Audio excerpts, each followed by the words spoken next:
हम गुंजन चौधरी मैथिली गुंजन चैनल पर समस्त मिथिलावासी के प्रणाम करै छी। आइ हम एकटा बटगबनी गीत लऽ कऽ उपस्थित छी। अहाँ सबसे आग्रह जे गीत के अंत तक जरूर सुनब। कमल कली कोना तेजल सजनी गे पहुँचथि देशक दूर सजनी गे।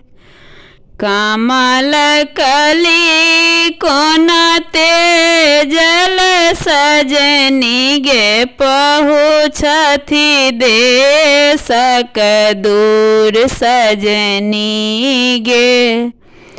पहुँचथि देशक दूर सजनी गे। राखल पान सुबासल सजनी गे अपन ही हाथ लगाओल सजनी गे। राखल पान सुबासल सजनी गे अपन ही हाथ लगाल सजनी गे। अपन ही हाथ लगाल सजनी गे। तखन हो प्रीति के हन छल सजनी गे अपन ही लेल पहु कोड़ सजनी गे।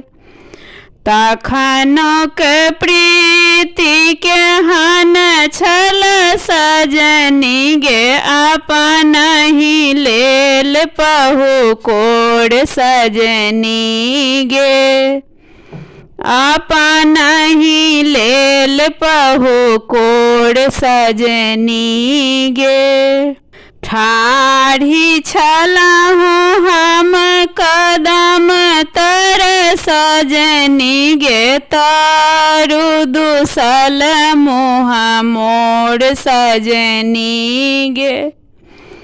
ठाढ़ी छलहु हम कदम तर सजनी गे तारू दुसल मोड़ मुँह सजनी गे। तारू दुसल मुँह मोड़ सजनी गे।